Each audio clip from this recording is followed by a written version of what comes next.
सुनी सामना है बहुत बड़ी चूक हमने सुनी सामना है बहुत बड़ी चूक बहुत बड़ी चूक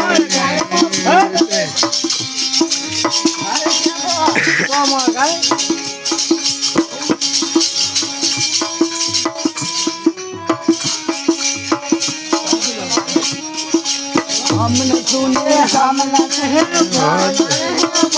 बड़ी चूक हमने सुने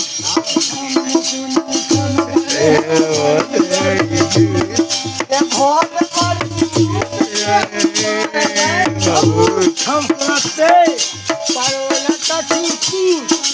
हमने सुनी समन है भाई बड़ी